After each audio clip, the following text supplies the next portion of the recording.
Happy Sunday. Nothing like a hot cup of tea. Hey gang, it's me, it's Jez Rose. It is Sunday Elevenses is live, which means pretty much anything can happen, and there's my promise, it probably will. Happy Sunday. I love how excited I am today about being out in the garden. Are you getting quite a lot of glare from my glasses? I'll take them off, I'll try and do it without them. I got sleepy eyes today, so tired, at a very late night. Hey Sarah, hey Mark, good to see you gang. I've been fiddling around, I've got a new computer, and I just assumed if you just plug stuff in it works, but turns out it doesn't quite work like that. So I've had a pretty hectic 20 minutes before this went on, so things aren't kind of lined up how they should be, so we'll see how this goes. Hey Carol, hey Mark, good to see you gang. I hope it's nice where you are. It's flipping windy here, which I'm looking out of the window there. You can't see that obviously, so it just looks like I'm ignoring you, but I'm super excited about getting into the garden. Gosh, have I got some random stuff to talk to you about today. Hey Donna, good to see you. I'll tell you what though, I think we've spoken about this before. I bloody love a good apple. I was talking to my really good friend Rich yesterday about this. Now I am absolutely, accidentally found Pink Ladies. I am absolutely a Pink Lady fan. However, see, because what I don't like is I don't like a cloudy, like chewy, like nah apple. You know, an apple that's a bit, I just realised that everything's a bit on the wonk today. It sort of looks like, if I do this, it looks like I live in a wiggledy-piggledy house. Look. Yeah, I don't, it's got to be crisp, watery, juicy. I don't like it when it tastes sort of a bit like, you know, what's the word? Hey Michelle, like cotton woolly, you know? So, oh, that was good. Oh, sorry, you didn't need to see that on a Sunday. Hey Stephen. Yeah, when the laptops start to get a bit slow, you think, oh, okay, I've got too much information. Anyway, so here's the thing. I'm super excited about getting into the garden because it's garden renovation day today. So, what is the camera doing? I have no idea. Any chance you could look at me? Hello now. That would be great. Thanks so much. So I'm going to cut a big edge into the border. If you check out YouTube, I've done a quick little update on the garden, and I'll probably get out there today and do a little update as well. I just love edging stuff. Like if you put a deep edge in a border or path, it instantly looks neat and tidy. It transforms it. Kath's hoping to get in the garden today. Oh, you keep getting heavy showers. Oh, that's interesting.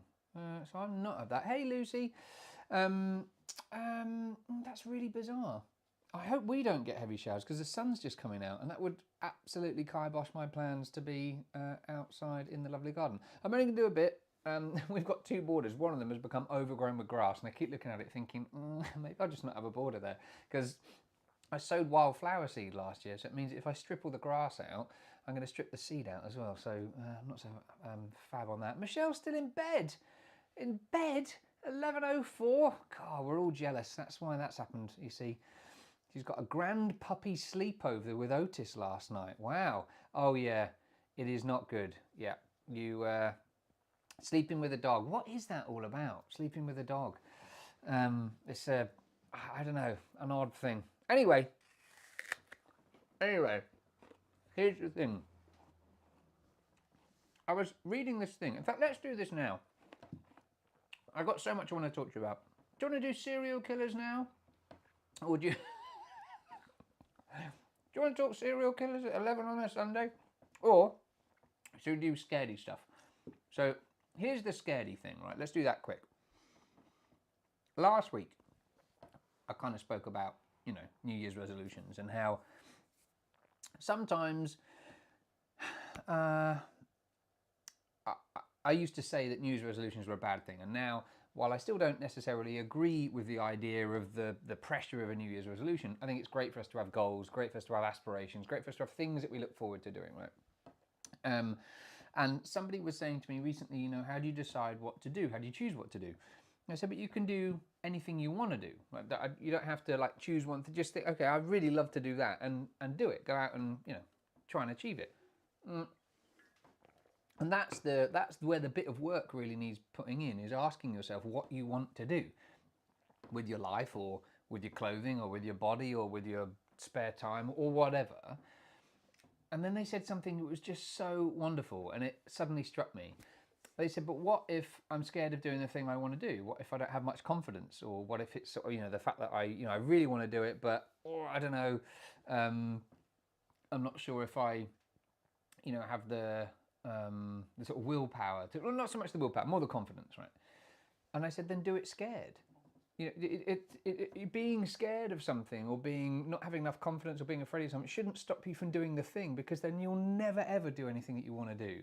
So if you're still thinking about, how the new you might look for 2023, or how something that you might want to do, or might want to achieve, or might want to try, or whatever it is, could be decorating, whatever, and you're a bit scared about it, or you're a bit unsure about it, then just do it, but do it scared, or do it with not much confidence, or do it with, maybe not all of the experience and the time and the equipment that you need. That's okay. Stephen says, when did apples replace cake? Well, they didn't, but I think, like a lot of us. Wait, I just saw in the comments something about a little sausage in bed. I thought, hang on a minute. It's okay. Michelle was referring to her puppy. I didn't, but I'm trying to lose some Christmas fat, lean up and muscle up a little bit. I take time off over Christmas to enjoy myself and not bother. And now I'm getting a bit more active. I thought I would just watch my fat a little bit, so we don't have cake today. And also, I was thinking, wouldn't it be really cool if I could find like a sponsor for Sunday Elevenses, like somebody who makes cakes that I can just tell everybody on Sunday Elevenses about for free advertising, and I can eat them. So, there's a bit of work going on in the background. That would be the ideal. Hey, I'll tell you what though, lovely Kathy Slack, my friend, the cook and food writer, she's coming up to record the brand new series of the Roots, Wings and Other Things show, as it will now be, because it's going to be filmed like this. And there are 2 episodes where she's baking. I cannot flipping wait. Cannot wait. And she said casually, oh, shall I stay? And then we can do the second day of filming. I was like, yeah, she said, and while you're doing that, while you're doing that call that you've got to do, I've got to speak to the American Embassy about something. And she said, I'll rustle up some dinner. I was like, hello, there's a chef about to come to my house and offer to rustle up dinner. So I naturally went, no, I'll cook. Did I, heck? Anyway, look, so I'm doing this big garden renovation. You'll catch up with it on YouTube. We won't sort of waste your time with it today. But here's the thing. Serial killers, right? I love this. I love that. Oh, hang on. Stephen says, so me being scared about my decision to agree to buy a 3rd-acre plot of land this year is totally fine. Absolutely. Do it, but do it scared. Now, I am not a financial guru. I have no authority to give you advice on how you spend your money or how you invest it or whatever. So there's the legal bit out of the way. I'm going to read something in a second. But what I will say is this. One of the really, really effective strategies for me throughout all of my life has been to set a stretch goal. So to do something, or pay a deposit on something, or buy something that's going to stretch me, because it encourages me to work out how to afford it or how to pay for it. So it gives you that motivation that you sort of need in order to work things out.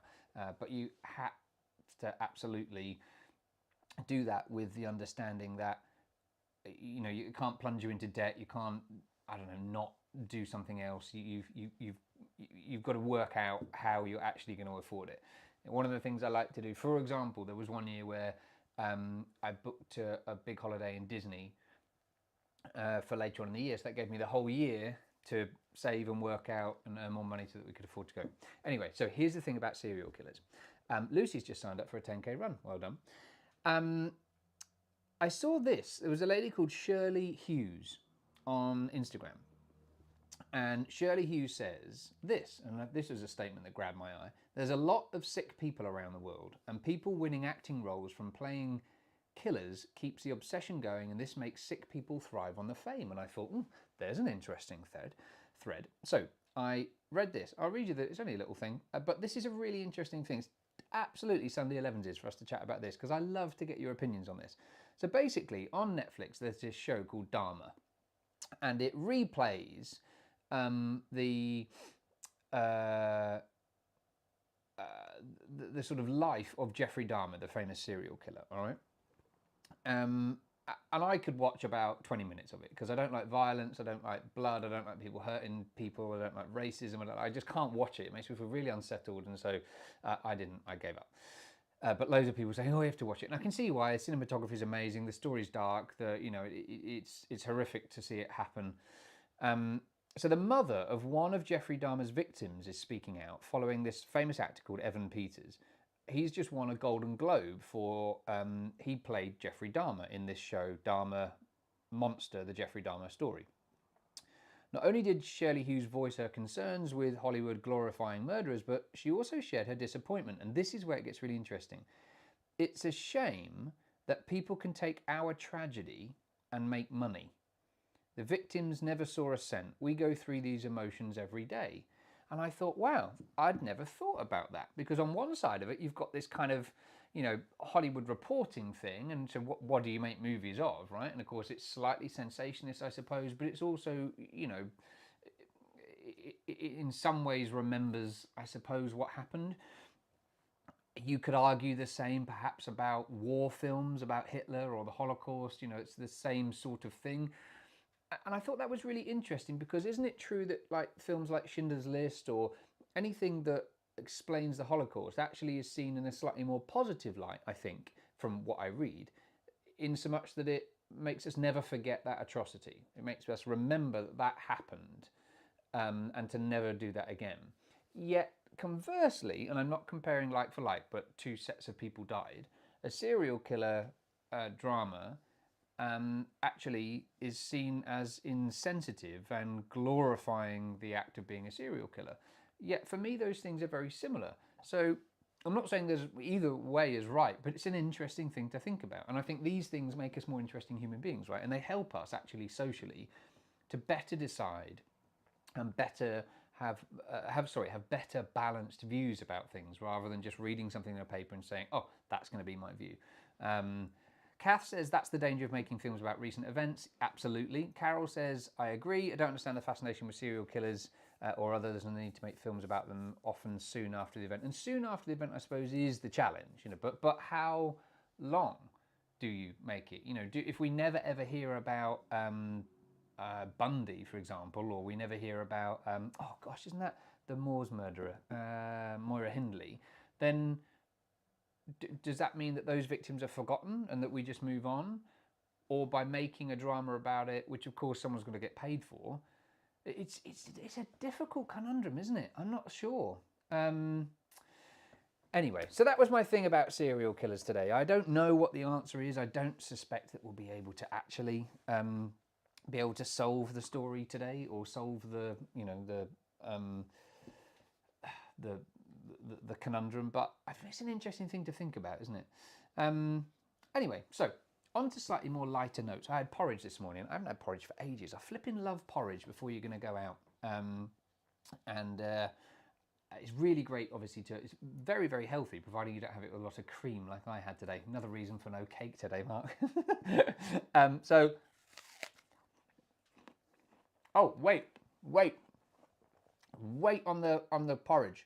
Stephen says he thinks Spielberg donated profits of Schindler's List as he didn't want to profit from the Holocaust. Okay, I'm going to look that up because that changes this argument entirely. And that might be why it sits better. So, and what an amazing thing. So, here's the thing. Oh gosh, Nan's cousin. Wait, Michelle's Nan's cousin, Anne, was a victim of the Moors murderers. Do you know what I always really love? When people say, oh, my father-in-law passed away or somebody passed away recently, I always ask them their name because our name is the most important thing we have, right? It is our identity and always will be way after we're gone as well. So I'm really pleased that you shared Anne's name because today she gets remembered and we can forget about the horrific way that she died and just celebrate that actually she existed. So thanks for that, Michelle. And I'm sorry to hear it. So we're going to move on to slightly more positive things. Porridge, right? So I'll tell you what is really good. So New Year's Eve, my best friend came round with her husband and there was a lot of alcohol involved. and everybody was a bit hungover the next day. So I made porridge with milk and cream and honey, and it was delicious and what everybody needed. It was utterly stunning. So I was making my porridge this morning and thinking, oh, do you know what I haven't had for a long time? Bloody flapjacks. Oh, and you can't buy flapjacks because they're crap. Like nobody does a decent flapjack. It's like, you know, they're like in a plastic thing. Terrible. Absolute utter rubbish. You've got to make flapjacks, and they're so bloody easy. Don't tell me you haven't got time to warm up some butter and golden syrup and pour it on some oats and chuck it in the oven for like 5 minutes or whatever it is. I'm not hearing it. I'm not having any of it. All right. So don't even just keep all that out of the chat. But what I do want is some comments here about your favourite flapjack recipes. If you've got a flapjack recipe, I want it, because I thought it would be really good to do a flapjack off. Oh God, oh, I've just realised what I've said. I don't mean that. I mean, I thought it would be really good if we... Oh man, if we do a bake-off with flapjacks, right? That would be all together, right? Oh man. So I want you to send me your flapjack recipes, and I'm going to make everybody's flapjack recipe, and then I will blind test them, and we'll do it live, and we'll have a flapjack winner, and you will win a prize. So I might call it Jez's flapjack off. Then we'll suddenly get an awful lot more viewers.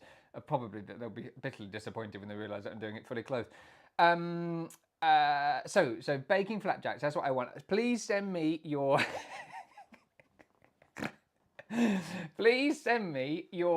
flapjack recipes. I will bake them. We'll do a blind test and we'll see who wins, and you'll win a prize. I'll have a think about the prize. It'll be a decent prize. We've got some really, really lovely sponsors that are coming on board. So please, like drop them in. You can send me via Instagram messages. I think you can still do that. We turned it off for one of our other accounts, but I think you can do it here. Or add it to the comments, and we'll do that. All right? Oh my God, we've got to move on. Oh no, I forgot. It reminded me of this book I picked up in Bologna. It's just super, super cute. Family-run pasta shop, right? And it's been there for like hundreds of years. And in the window, they had a cookbook that they'd written with all of the family recipes that have been handed down through the generations. Often, the chat is really distracting. You do you, I'll do me, all right? Somebody's got to try and keep this professional, and that clearly is going to have to be me. So all of the recipes that had often been written on like a scrappy bit of card or tucked in their blouse, they've got photos of them. They were like, you know, like a bit of scrappy old paper with a recipe they've come up with for a bit of sauce, and they've sort of tucked it underneath a blouse strap, and where the pasta used to be made upstairs, when the conditions change, when the sort of what's the word I'm looking for? Like the health and safety conditions change. So they couldn't make the pasta upstairs in this, wooden place where it was all dusty and with the windows open and stuff. So they moved all the equipment, and when they did, they moved one of these machines, and down the side of it, lost for, I don't know, 30, 40 years, was one of the lady's recipes for something. So they'd collated all of these together. But they've also inserted bits of history about the family and the aunt and the aunt's daughter and the aunt's mother and the recipes. I mean, they're just amazing, absolutely amazing. So I was going to share that with you today, but I forgot to bring it. Sorry about that. So here, one more thing. There's a couple more things I want to talk about, actually. I've had an idea. Now, I need a temperature check on this, all right? I sense that they probably... sense that there might be a theme this week. I was talking with some friends the other night, and it suddenly occurred to me, I said, oh, you know what would be really funny is to do a show called See Boobies, right? Like a spoof kids show, and I could tell inappropriate bedtime stories. So it would be like See BBs for adults, See Boobies, see? So have a little think about whether you think we should do a Sunday Elevenses with as sea boobies, or like a little sea boobies segment. That's what would be really nice, wouldn't it? Have a little think about that, because I thought, you know, you could talk about.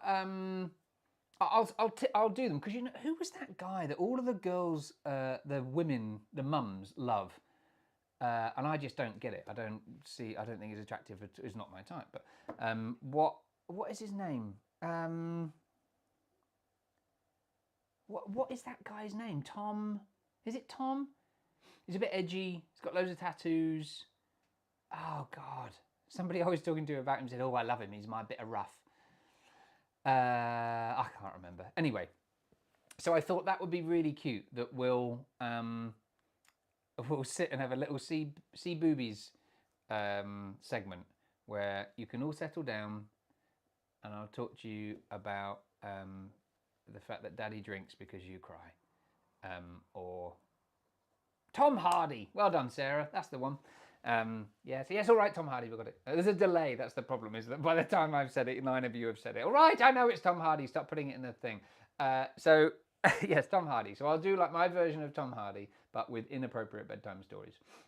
And I think the first one I might do is why Mrs. Fork and Mr. Plug Socket can't be friends. That might be my friend. Anyway. Maybe I'll dress up as Tom Hardy looking at the bloody chat. What was I going to talk about? There was another thing, I forget. So give me a temperature check. Are we doing sea boobies inappropriate bedtime stories as a part of Sunday Elevenses, or shall I do them as a separate thing? I could release them at like 9 o'clock at night, or we could do them live as well. That might be nice. Maybe I'll do them as like a little 1 minute past 9 or something. Stephen says, if you invited him for a flapjack off, you're following a god. I could invite Tom Hardy to Sunday Elevenses. I don't think we know Tom Hardy. We've got a network of lots of relatively well-known people. I'll ask. I might know somebody who knows somebody. That would be an interesting thing. So listen, before we go, there are so many other things I wanted to talk about, but immigration is the thing that I wanted to talk a little bit about. It's a fairly eclectic Elevenses this week, isn't it? Sometimes I wonder whether this is a therapy session for me, but none of us really know, including me. It might be. So,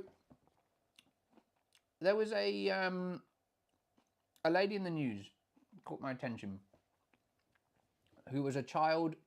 Oh gosh, there is a theme here. Isn't that interesting? I didn't even think about this. It was just random, but she was a child Holocaust survivor. And ending up coming to the UK, raised in the UK, blah, blah, blah. And she saw the minister. Oh, who is that minister? Hang on, let me check. I always forget. Politicians, I cannot stand any of them. Lying bunch of manipulative, greedy people. So I couldn't give a hoot about who any of them are. They're all liars. Let's have a little look here. Suella Braverman.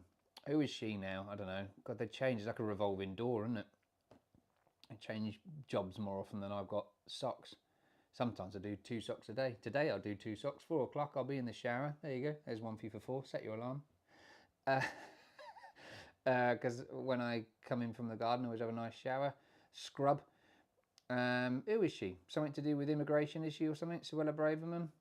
Let's have a look. I don't know. See, everybody else knows. It doesn't even say in the news who she is, because I think all the normal people know. Have you said on here? What else was in your porridge? Oh, milk, tiny bit of cream and some honey and oats. You should invite your friends to join you on Sunday. Do you know what? I thought about that. That would be a nice idea, wouldn't it? The Home Secretary. Oh, wow. I had no idea, Carol. She's a Home Secretary. Anyway. We're not getting into politics. I don't mind if you love politicians or if you... I'm not saying... My grandfather, I think, this is where I've sort of, got my level. My grampy, my dad's dad, and I think about the generation that he was, and he fought in the Second World War in lots of different countries. And his approach was that he didn't vote at all. Now that's really controversial for his age group and era as well. And his reasoning was, it doesn't matter who you vote for, the government always get in and then they mess it up. And I thought that was a really, really, really interesting sort of approach. And so that's, I think, the rhetoric I've always had. But interestingly, you know, as I've got older, I think, well, it's just tiring. It's just boring. You know, everybody promises this and then they get in and realise they can't deliver it. So then they sort of like track back and then they can't quite deliver what they promised. And then, of course, you know, the other group are like, oh, wow, you didn't do it. We're going to do it. And then we go, oh, okay, you'll do it. And we're like lambs to the slaughter. It's like that the whole time. So I just think, oh, nonsense.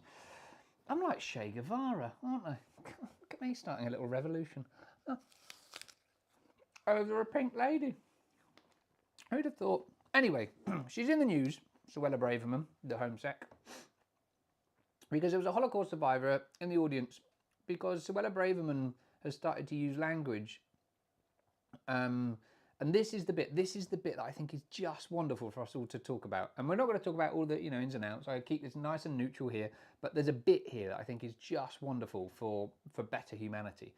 Suella Braverman was quoted as saying that the refugees are coming over here like swarms and an invasion of them. And she said at one point, we have a problem with people exploiting our generosity, breaking our laws and undermining our system. And this was the lovely thing, is that this lady who, Joan Salter, who's a child Holocaust survivor, said that what she saw is that the Holocaust started with language. You know, Nazi Germany didn't come over and just start, you know, gassing people and killing people. It started with the use of language and turning people slowly against other people. It's Lord of the Flies, right? It's very, very difficult to read. Michelle says, I saw Theresa May once and nearly got arrested because I asked her the same question I was asked during a PIP assessment. Oh dear. Anyway, so we're going to move on because I don't want it to get all sort of political and all that kind of jazz. But somebody just mentioned there's a Holocaust survivor thing. I interviewed a Holocaust survivor called Bettine LeBeau. She was such a lovely lady. She was really old when I interviewed her, but just such a wonder to listen to. You know, she had such an amazing story because she was so positive about the whole thing. It was honestly overwhelming. I was so shocked how somebody who could have gone through that, all of her family died at Auschwitz. And yet she was positive about it and what she brought out. She ended up being having so many wide interests, but she was a Bond girl at one point. She worked with Benny Hill, she worked with Morecambe and Wise. It was really, really lovely. I'm sure it's probably still around and I may well release it again. Maybe that's it, because it was an interesting thing. It was an old podcast series I used to do. Anyway, so that's it, I think, for this week, isn't it? Almost. Was there anything else I was going to do? Anyway, so give me your flapjack things. I'll get on to Tom Hardy and see if he wants to be a part of this. That would be bloody hilarious, wouldn't it? Can you imagine if Tom Hardy and I did inappropriate bedtime stories? Maybe what we need to do is get it successful. We need to share it enough, and then I can connect with him and say, hey, why don't we do an episode together? And we talk about, you know, the little boy that didn't go to sleep, because he continued to cry, Mummy and Daddy started shouting quite a lot more, and his shouting kept them awake, and there was a vicious circle, and that's why at breakfast nobody talks. Anyway, so listen, before we go, Kath says, years ago, Joan Bakewell broadcast a programme called 5 Steps to Tyranny. It was the most impactful programme I've ever watched. I wish I would replay it. We should be absolutely more aware of that kind of stuff that happens, which is why Elevenses for me is a place of kindness and a place of a kind of safe space that we can, to a degree, mention and talk about these things. But I don't want to get deep into them so it divides us, because there will be people here who will be staunch Conservative supporters. There will be people who will be staunch Labour supporters. And that to me doesn't matter, because what matters is underneath, right? How we identify with each other, whether that be through race or gender or sexuality or job, or it doesn't matter, because we're all human beings and we are a species. And the closer any species works together, the better the long-term survival of it. Whatever you are doing today, I think you should smile more. I want you to put a great big smile on your face, because I'm about to go in the garden and I always come in after the garden with a massive, great big smile on my face. Stop it, all of you, stop it. I'll see you next week. Be nice, be kind. Bye-bye. Hey, happy Sunday. Nothing like a hot cup of tea.